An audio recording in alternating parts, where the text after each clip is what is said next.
There is a moment in life when silence becomes the loudest sound in the room. Not the silence of peace or reflection, but the silence of 100 people choosing not to speak, not to move, not to act, while one person sits utterly alone in the middle of everything, invisible and aching in a way that words cannot fully capture. That kind of silence has a weight to it. It presses down on the chest like something heavy and invisible. It suffocates slowly. And if you have ever been on the receiving end of it, you know it leaves a mark that no one standing on the outside can ever truly see. This story begins at one of the most glamorous charity galas in Los Angeles, a room full of crystal chandeliers, designer gowns, $600 dinner plates, and people who had built their entire identities around the idea that they were good and kind, that they were the sort of people who showed up for others. And yet, when the music started and couples moved gracefully to the center of the ballroom floor, one woman sat completely still at the very edge of the room. Her hands were folded neatly in her lap. Her eyes watched the dancers with a quiet longing she was trying very hard to hide behind a composed and steady expression. Her name was Elena Vasquez. She was 34 years old. She wore a deep burgundy gown, and she was in a wheelchair. One by one, over the course of 40 brutal and humiliating minutes, 7 different men were asked if they would offer Elena a simple dance. And one by one, every single one of them said no. Some laughed nervously. One turned his back. The crowd watched. The crowd said nothing.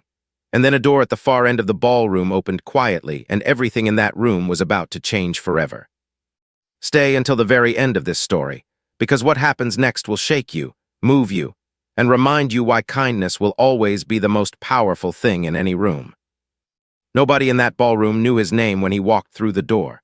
The security staff at the entrance had glanced at his face, done the slow double-take that people always did, and then straightened up with wide eyes and hurried hands, suddenly very interested in making sure his arrival was smooth and uninterrupted.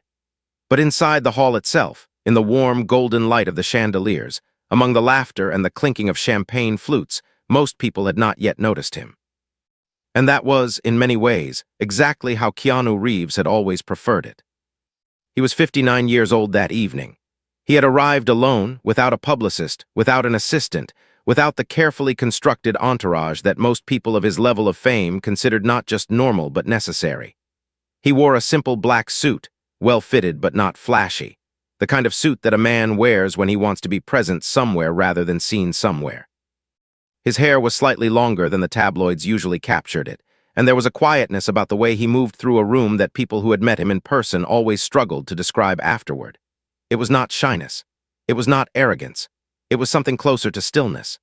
A man who had learned, through years of extraordinary pain and extraordinary grace, how to simply be in a place without needing the place to respond to him in any particular way. What almost no one at that gala knew, what almost no one anywhere fully understood, was the specific texture of the life that had produced that stillness.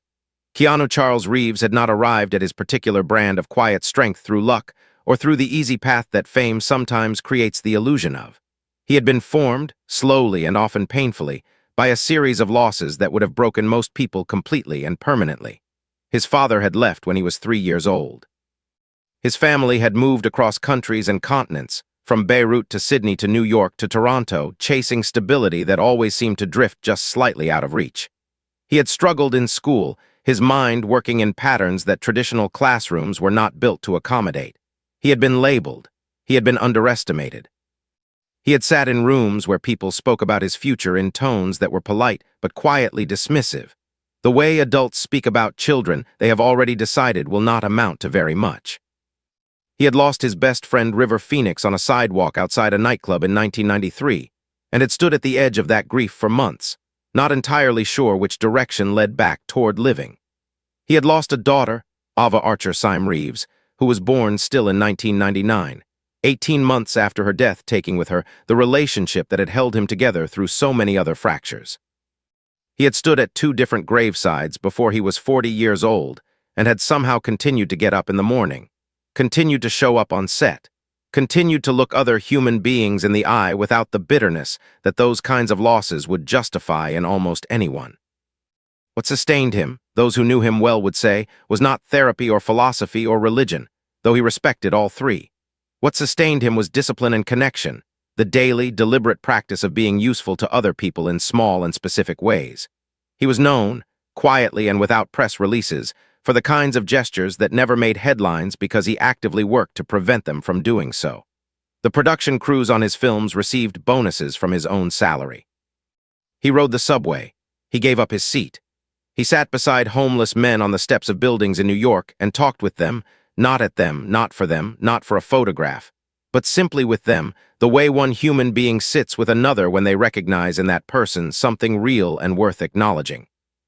He had also, for 11 years beginning in his late 20s, trained seriously and devotedly in multiple disciplines: Brazilian jiu-jitsu, judo, and most extensively, ballroom and Latin dance, which he had taken up originally for a film role that was eventually canceled, and then continued privately because he had discovered in it something he had not expected to find. A form of physical conversation, a language of presence and response that required a quality of attention he found deeply grounding.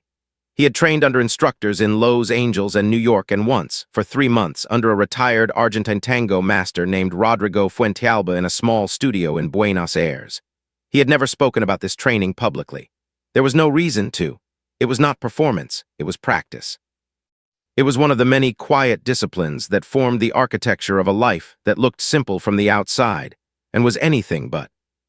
That evening he had come to the gala because the charity it supported, a foundation providing adaptive sports and arts programs for people with physical disabilities, was one he had contributed to anonymously for over 6 years. He had not come to speak. He had not come to be photographed.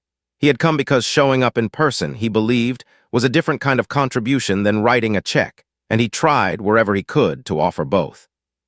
He had walked in through a side entrance, accepted a glass of water from a passing server with a genuine thank you, and had been standing quietly near the back of the room for approximately 4 minutes when he saw Elena Vasquez sitting alone at the edge of the dance floor, her chin lifted, her hands still, her eyes carrying the specific and unmistakable expression of a person who has been publicly overlooked and has decided with tremendous effort not to let it destroy her. He recognized that expression. He had worn it himself in different rooms in different decades when the world had looked past him or through him or decided he did not quite belong. He set his glass of water down carefully on a nearby table.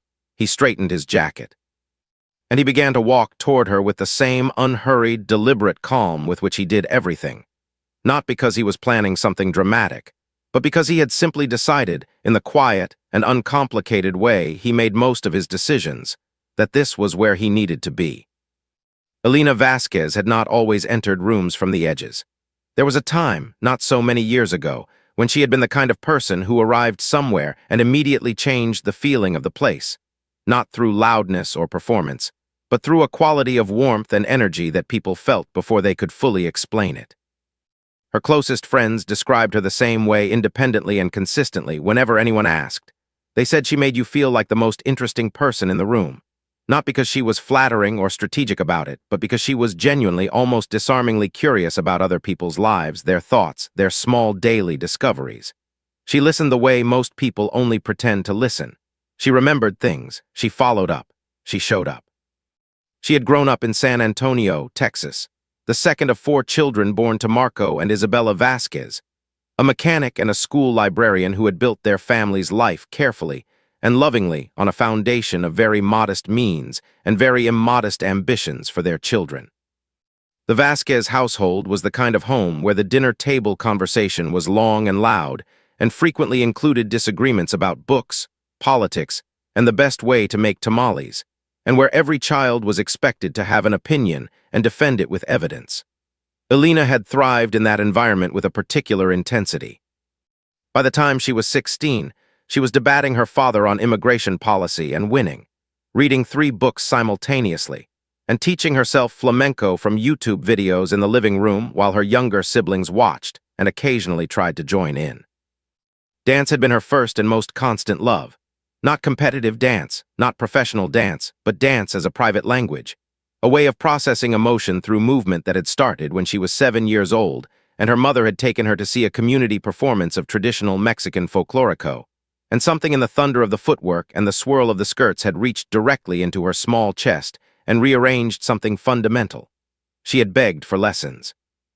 She had gotten them, and for the next 23 years across high school and college and graduate school and the early years of her career, dance had been the constant thread running through everything else. the thing she returned to when life became complicated, the language she spoke most fluently when words were not enough.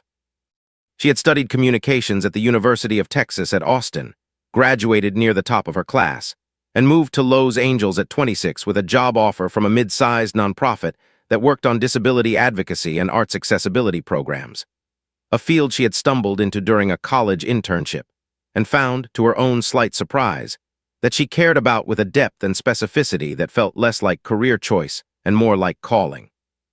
She was good at the work in the way that people are good at things that align completely with who they actually are.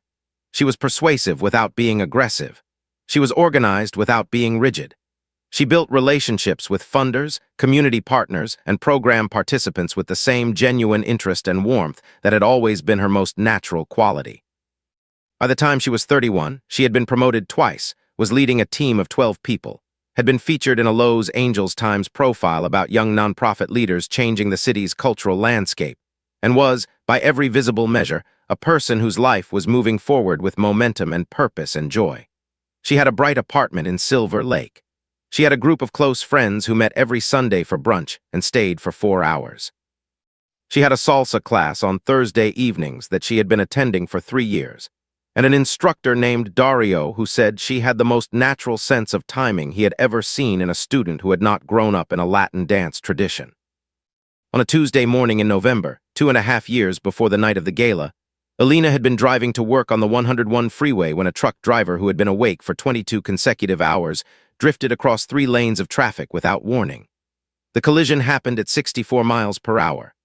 The truck struck the driver's side of Alina's car with a force that investigators would later describe, in the flat and clinical language of accident reports, as catastrophic.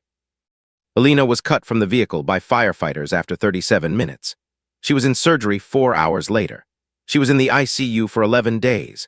And when the neurosurgeon finally sat down across from her mother in a small, beige waiting room and explained the full extent of the spinal damage in careful and compassionate language, Isabella Vasquez held her rosary in both hands and did not speak for a very long time. Alina had been told she would not walk again. She had processed this information in stages, first with a disbelief that felt almost physical, then with a grief so deep and so total that it frightened the people around her with its silence, and then, slowly and unevenly and with many backward steps, with a kind of fierce and deliberate reconstruction of her understanding of her own life and what it could still contain. She had returned to work 7 months after the accident. She had moved into an accessible apartment. She had, with tremendous difficulty and tremendous stubbornness, found adaptive dance classes and attended them until the instructor told her that her upper body movement and musicality were genuinely extraordinary. But there were things she had not fully reconstructed. There were rooms she had not yet found her way back into. The gala that evening was her first major public social event in 2 years, something her closest friend Mariana had gently and persistently encouraged her toward, reminding her that she had built her career around inclusion and access and belonging, and that she deserved to experience those things herself, not just advocate for them on behalf of others. Alina had agreed, eventually. She had bought the burgundy gown. She had spent an hour on her hair. She had told herself in her bathroom mirror that evening that she was ready. She had believed it mostly until the music started and the floor filled with dancers, and she understood, with a clarity that no amount of preparation had fully insulated her against, exactly how the room intended to see her, or more precisely, exactly how it intended not to. The Meridian Grand Ballroom on the 14th floor of the Harrington Hotel in downtown Los Angeles was not the kind of place that apologized for itself.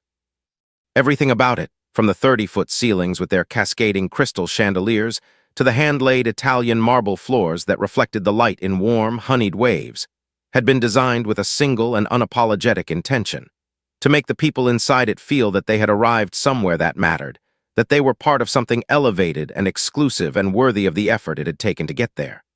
The room did not whisper this message.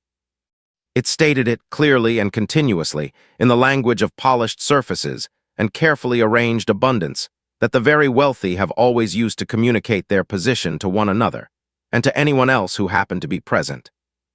The annual gala for the Horizon Foundation, a charity dedicated to arts and adaptive sports programs for individuals living with physical disabilities, had been held in this room for the past 4 consecutive years, and each year it had grown slightly larger, slightly more expensive, and slightly more removed from the actual human beings whose lives it claimed to exist in service of. This year's event had drawn 312 guests, each of whom had paid a minimum of $2,500 for their seat, with table sponsorships beginning at $20,000 and climbing steeply from there. The room was full of entertainment industry executives, tech entrepreneurs, real estate developers, philanthropists whose philanthropic identities had long since become indistinguishable from their social ones, and a carefully curated selection of celebrities whose attendance had been negotiated through publicists, and whose presence served the dual function of generating press coverage and making the other guests feel that their $2,500 had purchased access to something genuinely special. The flowers alone had cost $47,000. They were everywhere, tall architectural arrangements of white orchids and pale gold roses on every table, smaller clusters of gardenias along the window ledges, a breathtaking suspended installation above the dance floor itself, where thousands of tiny white blooms had been threaded onto invisible wire to create the impression of flowers simply floating in midair, defying gravity through sheer decorative ambition. The effect was genuinely beautiful in the way that things produced by unlimited budgets and talented professionals often are technically flawless, visually arresting, and somehow, despite all of that, slightly cold. Like a painting in a museum that you admire completely and feel nothing toward. The tables were set with ivory linen and gold flatware and crystal glasses that caught the chandelier light and scattered it in small, dancing points across the ceiling.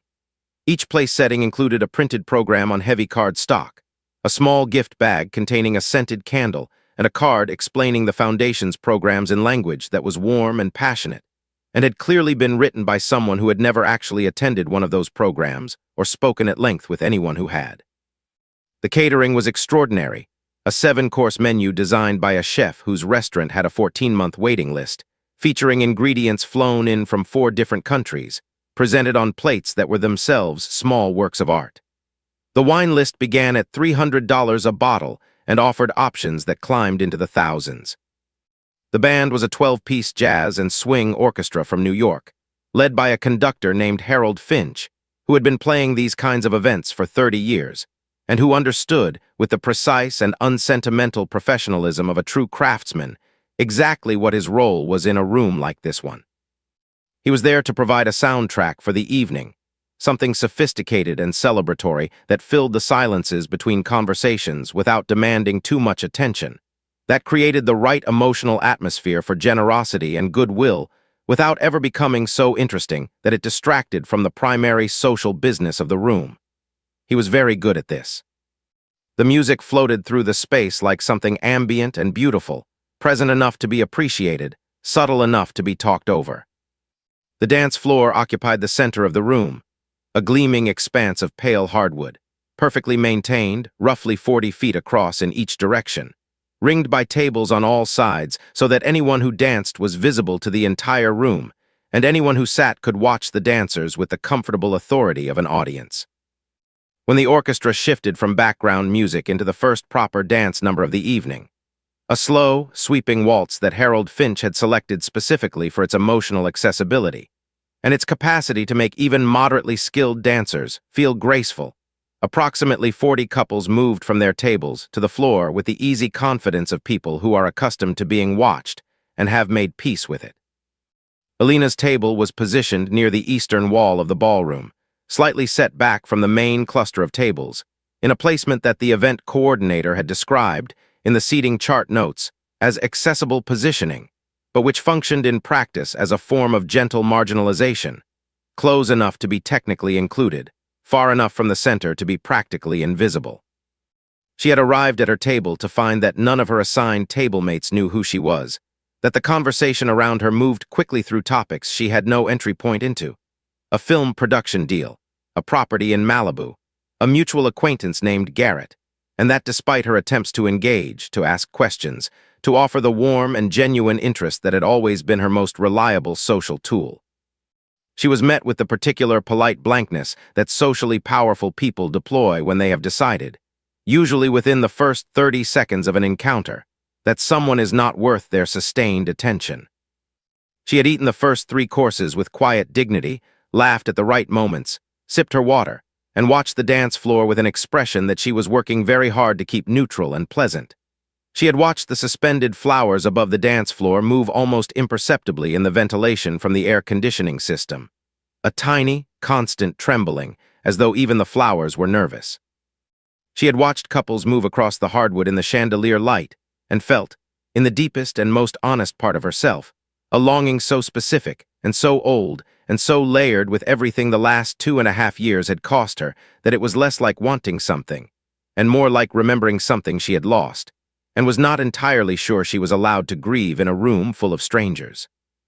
And then the event coordinator, a kind-faced young woman named Sophie, who was doing her genuine best in a situation that the event had not adequately prepared her for, had begun making her quiet rounds, approaching one man after another, leaning in close, speaking in low and careful tones. And the refusals had begun. Sophie Hartwell was 26 years old and had been coordinating events for the Horizon Foundation for 14 months. And she was, by every genuine measure, a person who cared about the work she did, and the people the foundation existed to serve. She had noticed Alina within the first hour of the evening, had noticed the way the table conversation moved around her rather than including her, had noticed the careful neutrality of Alina's expression as she watched the dance floor, had noticed the specific quality of Alina's stillness that was not contentment but endurance. Sophie had felt something tighten in her chest when she recognized it, because she was young enough to still be made uncomfortable by injustice and had not yet learned the particular kind of emotional management that allows people to witness unfairness without being moved to act on it. So she had decided to act. She had made a small plan. She had believed, with the optimism of someone who had not yet been taught otherwise by enough experience, that it would work. The first man she approached was Richard Calloway, 52 years old, a film producer with 3 Academy Award nominations on his wall and a reputation for passionate public speeches about representation and inclusion that had earned him considerable goodwill in industry circles. He was standing near the bar with a glass of bourbon and the comfortable authority of a man who owned whatever room he was currently in. Sophie had approached him with a warm smile and explained the situation quietly, that there was a guest, Alina Vasquez, a genuine leader in disability advocacy who was sitting alone at the edge of the dance floor, and that it would mean a great deal if he would offer her a dance, just a slow waltz, just the gesture of it. Richard Calloway had listened with his head tilted slightly to one side in the posture of someone paying attention, and when Sophie finished, he had smiled back at her with equal warmth and said that he would absolutely love to, but that his knee had been giving him terrible trouble all week, and his doctor had been very firm about no dancing until after the surgery next month. He touched her arm briefly as he said it, a gesture of apology and connection, and then turned back to his bourbon and his conversation without another word. Sophie had nodded and smiled and moved away and tried not to notice that Richard Calloway danced with his wife 40 minutes later with no visible difficulty whatsoever. The second man was James Whitfield, 47, a technology entrepreneur whose company had recently gone public at a valuation that had put his face on the covers of 3 separate business magazines in the same quarter. He was younger looking than his age, carefully dressed, the kind of man who had optimized every visible aspect of his life and wore that optimization as a form of identity. When Sophie explained her request, he had looked briefly but unmistakably in Alina's direction, just a flicker of a glance there and gone, and then looked back at Sophie and said he was actually just about to make a call, an important call, something he had been trying to schedule all week, and the time zones were a nightmare. He was sure Sophie understood. He was so sorry, truly. He was already reaching into his jacket pocket for his phone as he finished the sentence.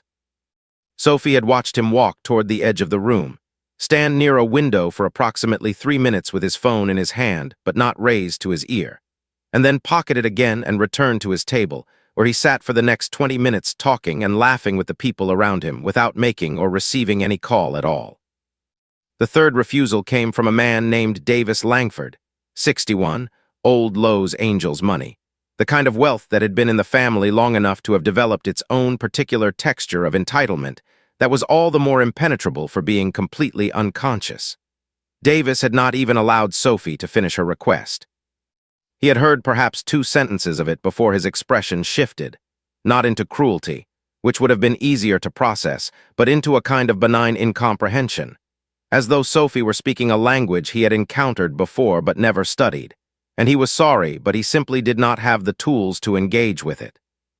He had said, gently and with genuine puzzlement, that he was not really a dancer, and had gestured vaguely toward his table as though his table were a place he urgently needed to return to, and had walked away before Sophie could respond. By the fourth and fifth refusals, Sophie's smile had developed a slightly fixed quality, the way smiles do when they are being maintained through effort rather than feeling.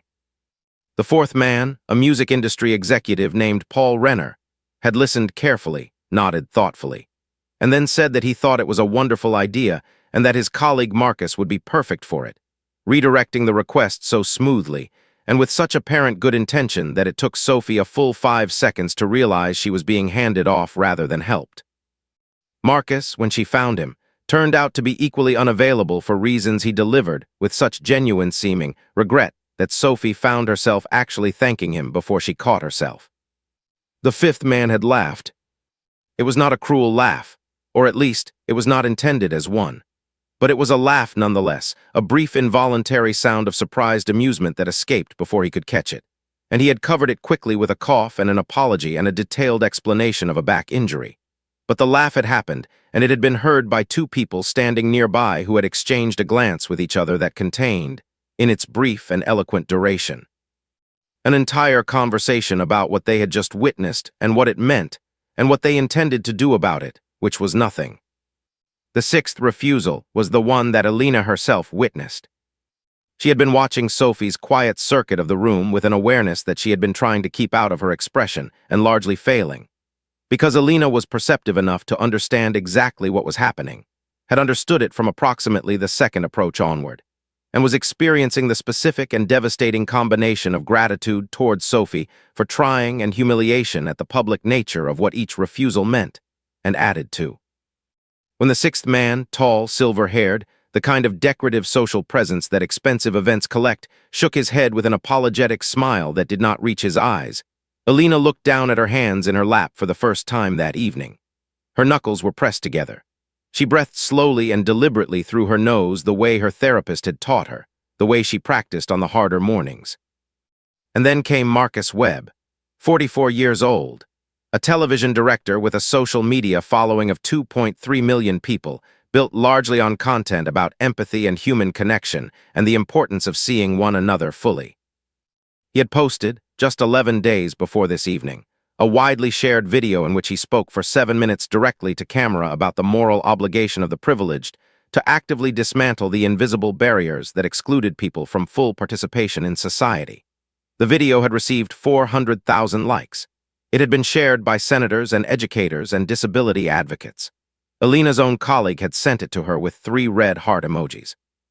Sophie approached Marcus Webb near the edge of the dance floor, and this time she did not lower her voice quite as much as she had with the others, because the music had swelled slightly and she needed to be heard.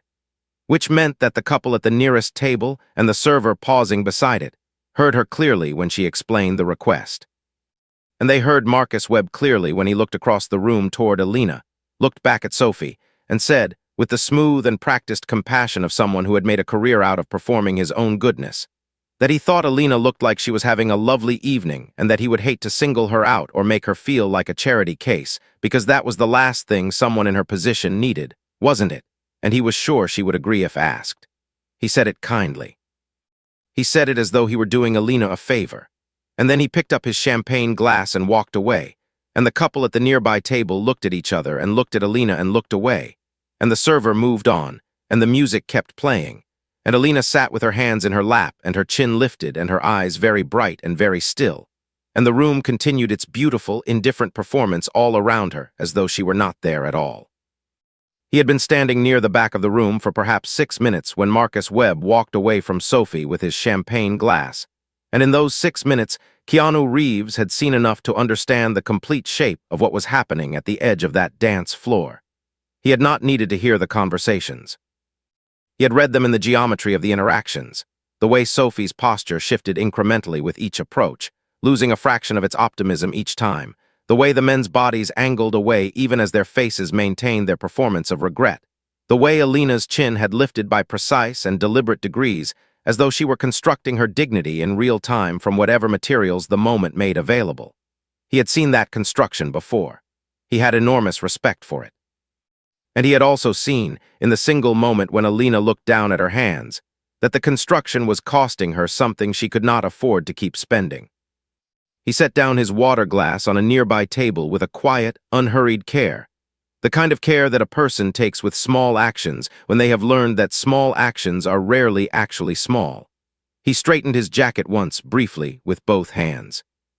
And then he walked across the room toward Alina Vasquez with a directness and a calm that was not dramatic, and was not performed, and was simply the natural movement of a man who had decided where he needed to be and was going there without complication or ceremony. He did not look around to see if anyone was watching. He did not arrange his expression into anything other than what it already was. He walked the way he always walked, with an ease and an unhurried confidence that several people in the room noticed without quite being able to identify why they were noticing it. The way you notice when the quality of light in a room changes slightly, and you look up from what you were doing without entirely knowing what prompted you. Sophie saw him first. She had been standing near the center of the room after Marcus Webb's departure, holding her small clipboard against her chest with both arms in the instinctive self-protective posture of someone who has been rejected 6 times in 40 minutes while trying to do something good. And she had been looking at Alina with an expression of helpless apology that she hoped was not visible from across the room. When she saw Keanu moving toward Alina's table, she went very still for a moment. Then she took a single step forward, stopped herself, and simply watched.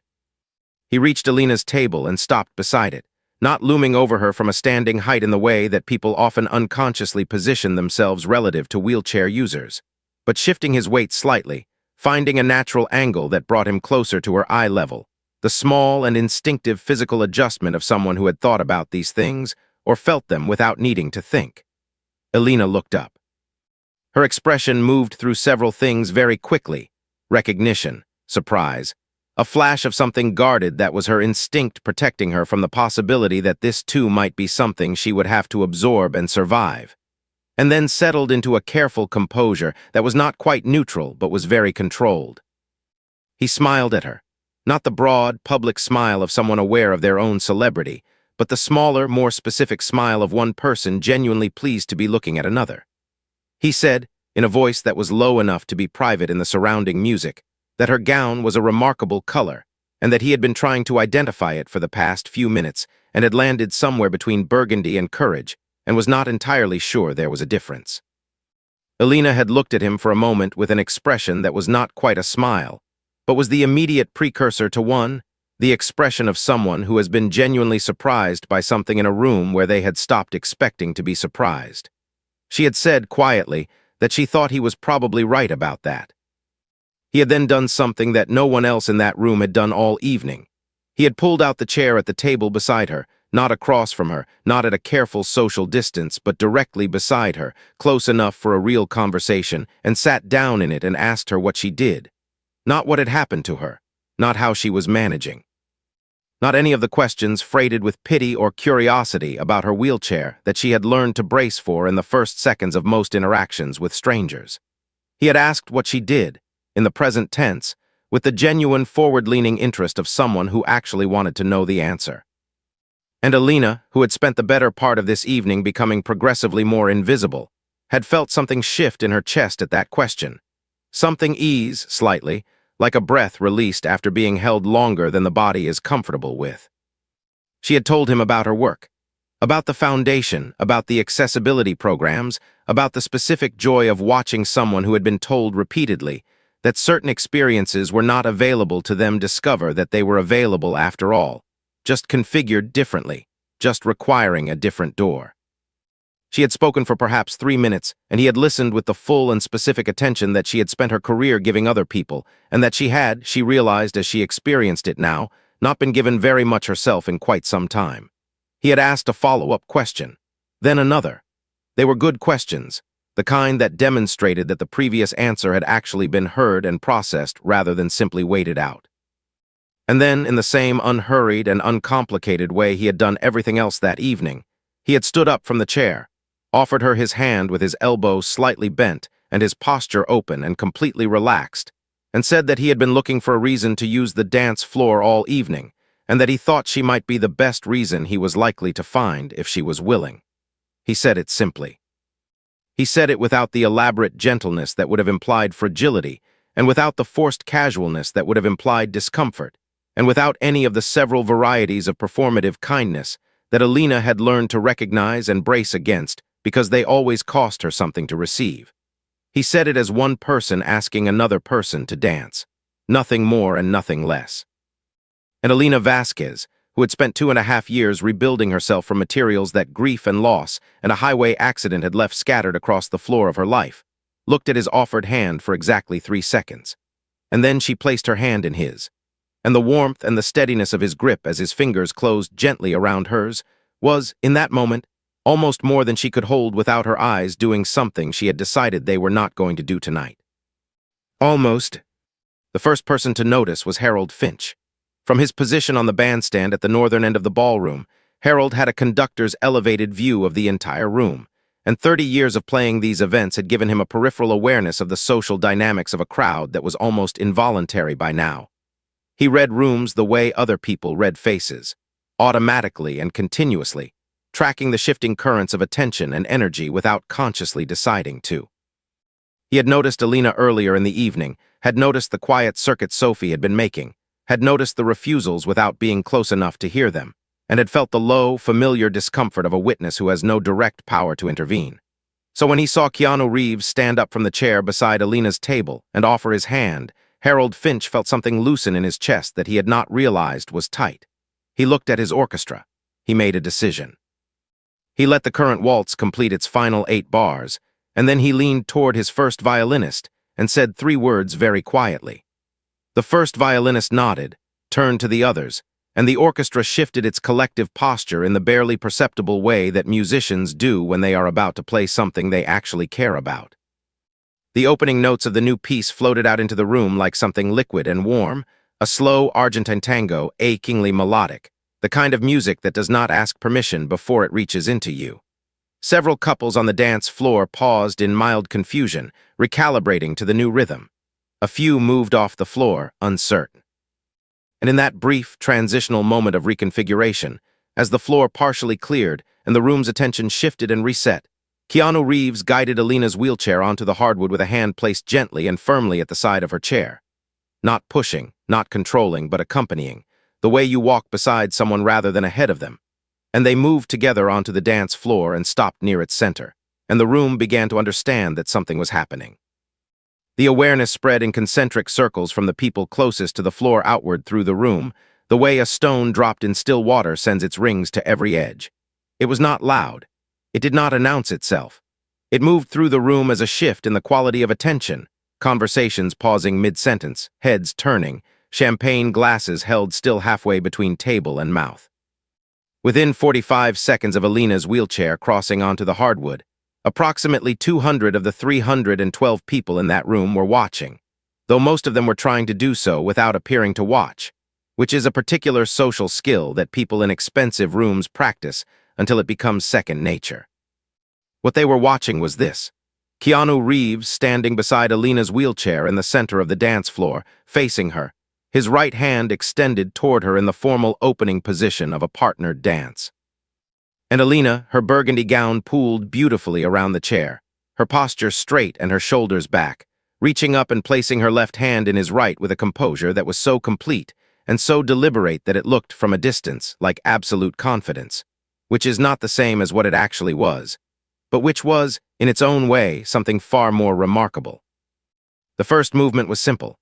Keanu took a single slow step to his left, his body weight shifting with a fluidity that the people watching could not quite account for. It was too precise, too musically exact, to be casual. And Alina's right arm moved in response, her upper body rotating with him in a smooth, arcing sweep that made the nearest table collectively hold its breath. She knew what she was doing. That was the first thing the room had to absorb, that Alina Vasquez knew exactly what she was doing, that her body remembered the language of partnered dance with a fluency that had not been erased by the accident or the wheelchair or the 2.5 years of reconstruction, because that kind of fluency lives in a part of the body that is deeper than muscle memory, closer to identity than to skill. Her arms moved through the air with an expressiveness that was genuinely extraordinary, her right arm extending into a long, sweeping line that a trained dancer would have recognized immediately as technically beautiful. Her wrist articulating at the end of the movement with a delicacy that spoke of years of practice and a musicality that could not be taught.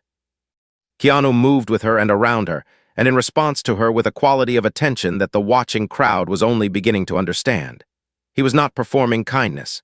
He was not demonstrating anything. He was dancing, actually dancing, with the full and serious investment of someone for whom movement was a language he had spent years learning to speak with precision. His footwork was quiet and controlled on the hardwood, his frame elegant without being stiff, his lead the subtle physical communication through which partnered dance transmits its instructions, so clear and so responsive that Alina was able to follow it with a confidence that grew visibly, incrementally, over the first 60 seconds of the dance. He was listening to her through his hands. She was speaking back through hers. The orchestra, understanding what was happening on the floor below them, played with a restraint and a beauty that Harold Finch would later say was the best his orchestra had sounded in 3 years. At the 45-second mark, Marcus Webb set down his champagne glass. The small click of crystal on the tablecloth was audible to the 2 people nearest him because everything in his immediate vicinity had gone very quiet. He was watching the dance floor with an expression that had not yet fully decided what it was, something between confusion and a dawning recognition that he was in the process of having been profoundly wrong about something, which is one of the most uncomfortable experiences available to the human consciousness, and one that Marcus Webb's face was not particularly practiced at displaying. At the 90-second mark, a woman at a table near the dance floor, someone's wife, someone's +1, a person who had been largely peripheral to the social architecture of the evening, pressed her fingers to her mouth. Not dramatically, not for an audience, just the involuntary physical response of someone who has been moved by something real in a room that had been, up until this moment, entirely constructed of surfaces. Keanu led Alina into a turn, a slow, sweeping rotation that he executed by stepping around her chair in a wide, graceful arc, while her upper body spiraled through the movement, her left arm rising above her head in a long, flowing line, her head tilting back slightly with a freedom and an abandon that was the most purely joyful thing that had happened in the Meridian Grand ballroom all evening.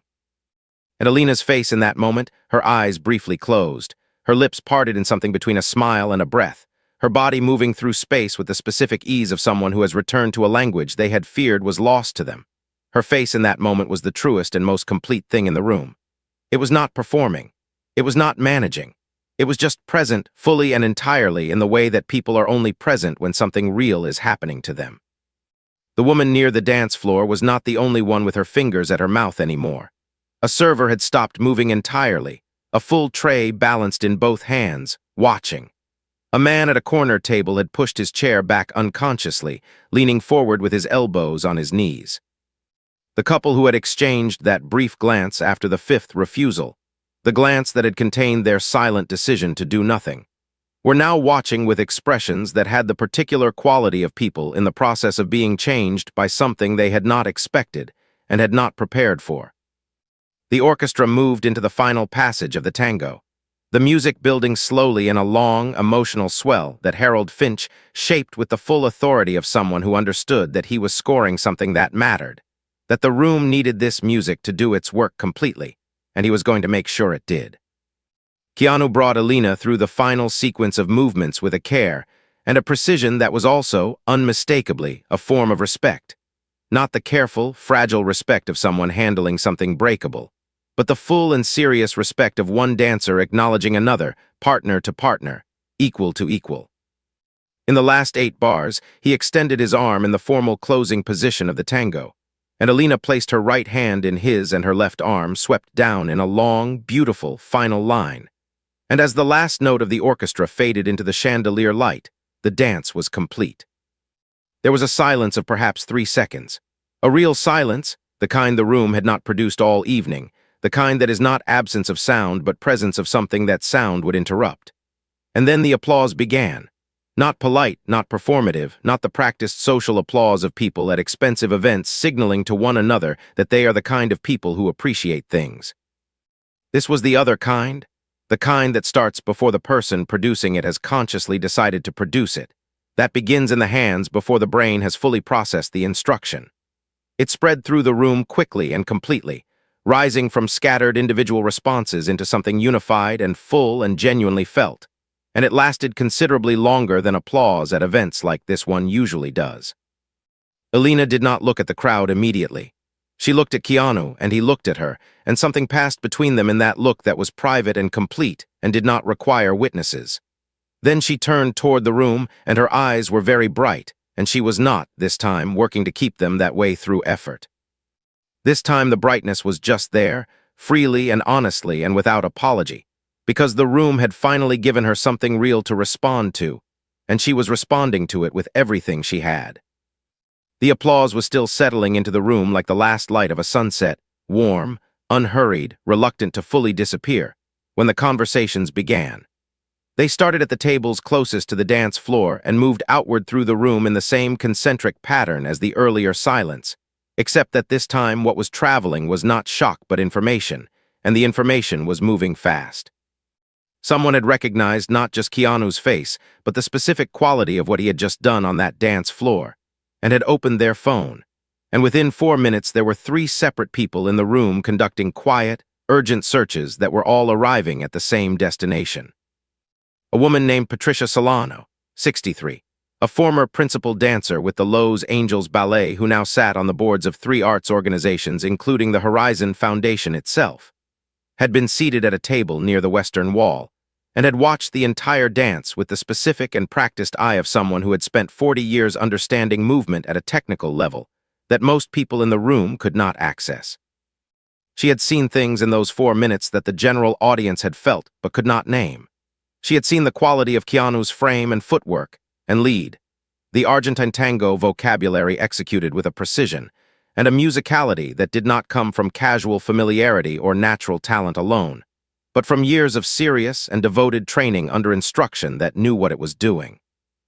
She had leaned toward the woman beside her during the applause and said, in a voice that was quiet but absolutely certain that the man had trained, properly trained, probably for years and probably under someone very serious. The woman beside her had looked at her and then looked at the dance floor and then looked back at her and said she had thought the same thing but had not trusted herself enough to say it. Patricia Solano trusted herself completely. She stood up from her table while the applause was still present in the room, walked directly to where Keanu was standing near Alina's wheelchair, and introduced herself with the direct and unadorned manner of someone who had never needed to perform confidence because they had always simply possessed it. She told him what she had seen. She named specific elements, his cross-body lead in the third movement, the way he had timed the rotation to the musical phrase rather than to a count, the quality of his connection through the partnered frame. She asked him directly who had taught him. And Keanu had smiled the small, specific smile and said the name that caused Patricia Solano's expression to shift into something between reverence and delight, Rodrigo Fuentealba, Buenos Aires, 3 months in a studio on Cal Defensa, beginning in the autumn of 2009. Patricia had closed her eyes briefly, the way people do when something confirms something they deeply hoped was true. She said that Rodrigo was the finest tango teacher alive, and that his students were identifiable by exactly the qualities she had just described, and that she had not expected to see his work in this room tonight, and that she was profoundly glad she had. The name Rodrigo Fuentealba meant nothing to most people in the room. But Patricia Solano's reaction meant something, her standing, her authority, her visible and unguarded admiration communicating to the people watching that what had happened on that dance floor was not a gesture or a performance or a celebrity doing something charming for a crowd. It had been the real thing, offered completely and without reservation to a woman the rest of the room had spent the evening pretending not to see. Marcus Webb had not moved from his position near the edge of the room. He was standing very still with his empty champagne glass and the expression of a man who is doing difficult arithmetic in public, calculating, in real time, the distance between who he believed himself to be and who he had demonstrated himself to be over the past 40 minutes, and finding that the distance was not comfortable to look at directly. Someone near him said Keanu's name. Someone else said something about the video, because there was already a video, because there is always already a video, because 312 people with smartphones in a room where something remarkable has just happened produces documentation with the speed and inevitability of a natural process. The video was 47 seconds long. It had been posted to social media by a guest named Alicia Torrance at the precise moment the applause began. By the time Marcus Webb became aware of its existence, 11 minutes after it was posted, it had been viewed 14,000 times. By the time the gala ended 2 hours later, it had been viewed 1.2 million times. By the following morning, it would reach 11 million. In that video, you could see Alina's face during the rotation, the closed eyes, the tilted head, the expression of pure and unguarded joy, and you could see Keanu's face in profile, concentrated and present and completely invested. And you could see the suspended flowers above the dance floor trembling slightly in the ventilation current. And you could hear the orchestra playing with a beauty that the phone's microphone captured imperfectly but sufficiently. What the video could not capture, but what everyone in the room who had been present for the preceding 40 minutes understood with complete clarity, was the context, the 7 refusals, the fixed smiles, the champagne glass, the man who had built 2 million followers on content about empathy and had laughed, briefly and involuntarily, when asked to offer a woman in a wheelchair a single dance. That context, however, was not difficult to find. Sophie Hartwell had not posted anything. She was not the type, but other people had been watching Sophie's quiet circuit of the room, and other people had noticed the refusals, and other people had recognized Marcus Webb. And by the following afternoon, there were detailed accounts circulating across multiple platforms that named names and described sequences of events with the specific and unsparing accuracy of people who had witnessed something and felt morally obligated to report it completely. Marcus Webb's publicist called him at 7:45 the following morning. The call lasted 22 minutes. His social media accounts went quiet that day for the first time in 4 years. The video he had posted 11 days earlier, the 7-minute address to camera about the moral obligation to dismantle invisible barriers, was ratioed into a state of public humiliation so thorough and so swift that it was deleted by mid-afternoon, though by then it had already been screenshot and archived by approximately 40,000 people who understood that deletion is not the same as erasure.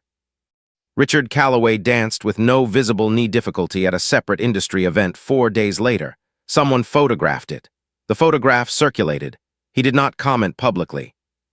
James Whitfield's communications team released a statement expressing his deep admiration for the Horizon Foundation and announcing a personal donation of $50,000, which was covered briefly by 2 entertainment news outlets, and then largely ignored, because $50,000 and a press release, the general public had collectively and correctly decided, was not the same thing as being a decent human being in the actual moment when decency was required, and no one was watching, and it cost you something.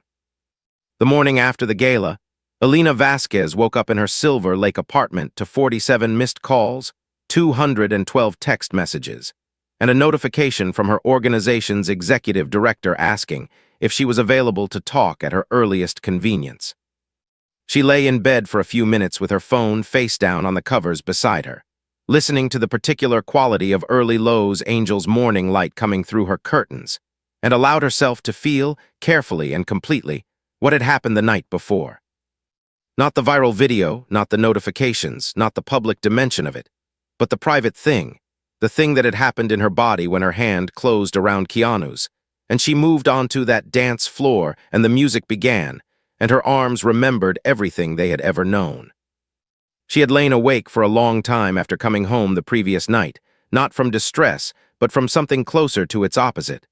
A fullness, a sense of having been returned something she had grieved the loss of quietly and privately for 2.5 years. She called her mother first. Isabella Vasquez answered on the second ring, which meant she had already seen the video, which meant she had been awake, which meant she had probably been awake for hours. The conversation lasted 40 minutes and covered very little factual ground and an enormous amount of emotional ground, the way conversations between mothers and daughters do when something has happened that is too large and too layered for efficient communication and requires instead the slow, circular, repetitive language of people who love each other, making sure that the love is landing completely. Elena cried twice. Her mother cried once and denied it. By the end of the call, Elena was sitting up in bed with her coffee and her phone, and the specific feeling of someone who has passed through something difficult and arrived somewhere real on the other side. The Horizon Foundation received 44 new major donor inquiries in the 72 hours following the gala.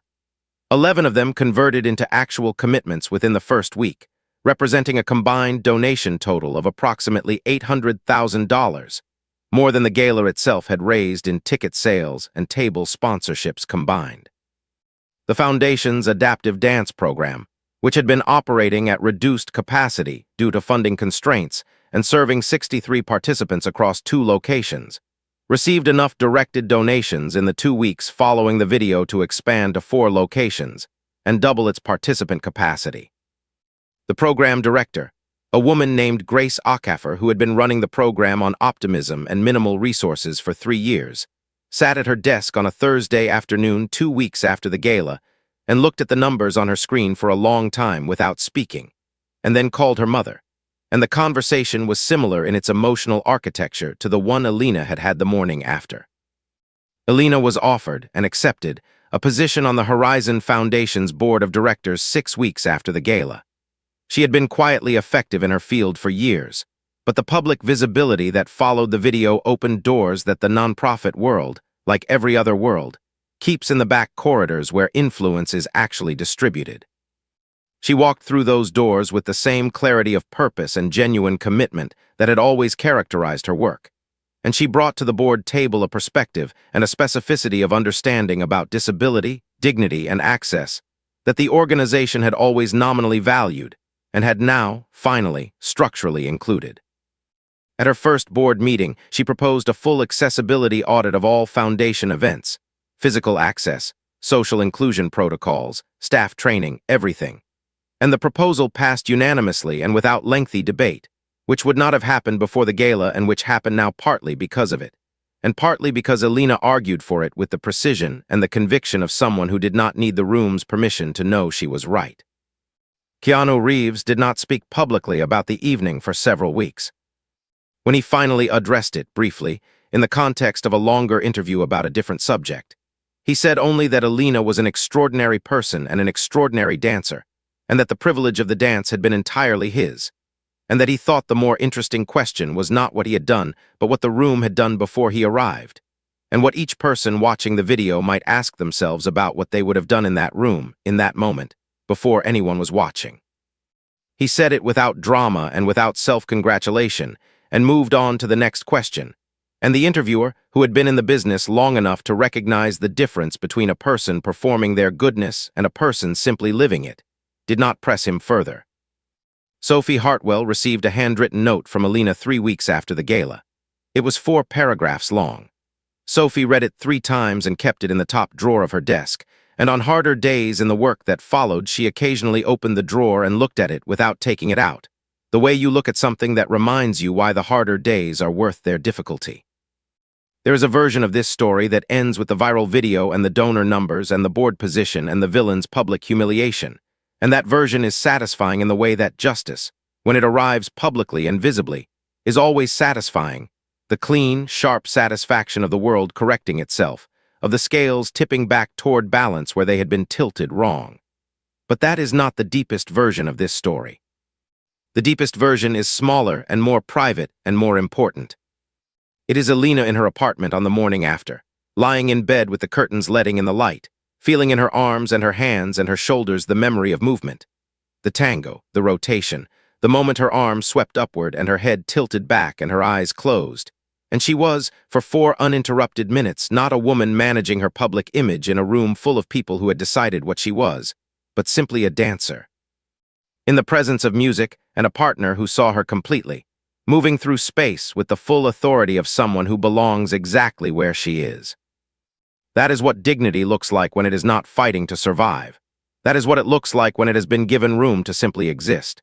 And the difference between those 2 things, between dignity maintained through tremendous effort against a room that refuses to make space for it, and dignity simply present because one person decided to make space, that difference is not abstract or philosophical. It is specific and physical, and it lives in the body. It lives in the lifted arm and the closed eyes, and the music moving through you without obstruction. It is produced by individual human choices, made in individual moments, by people who decide, quietly and without audience, and at whatever personal cost the moment requires, that another person's full humanity is worth more than their own comfort or convenience or social positioning. Keanu Reeves made that choice in a ballroom in Los Angeles on a Thursday evening in March. He made it without announcement and without calculation and without any apparent awareness that it would be witnessed by 11 million people. He made it because a woman was sitting alone at the edge of a room she deserved to be in the center of, and he was in a position to change that, and changing it was the obvious and simple and human thing to do. That is all. That is everything. If this story moved something in you tonight, if it reached into you and touched something real, then please do not let it end here inside this screen alone. Share it. Send it to someone who needs to be reminded that one person's courage can change the entire temperature of a room. Send it to someone who is sitting at their own edge tonight, in their own way, in their own room, holding their chin just slightly higher than it needs to be because that is what dignity looks like when it is fighting to survive. Leave a comment below telling us about a moment when someone saw you, truly saw you, when the room had decided not to. Those stories matter. They are the proof that this is not rare, that human beings are capable of this, that the room can always change if one person decides to change it first. Subscribe so you never miss a story like this one, because these stories are not entertainment. They are reminders, and some nights the reminder is exactly what we need to get through to the morning. And tonight be the person who makes space, in whatever room you are in. For whatever person is sitting at its edge, it costs you nothing, it gives them everything.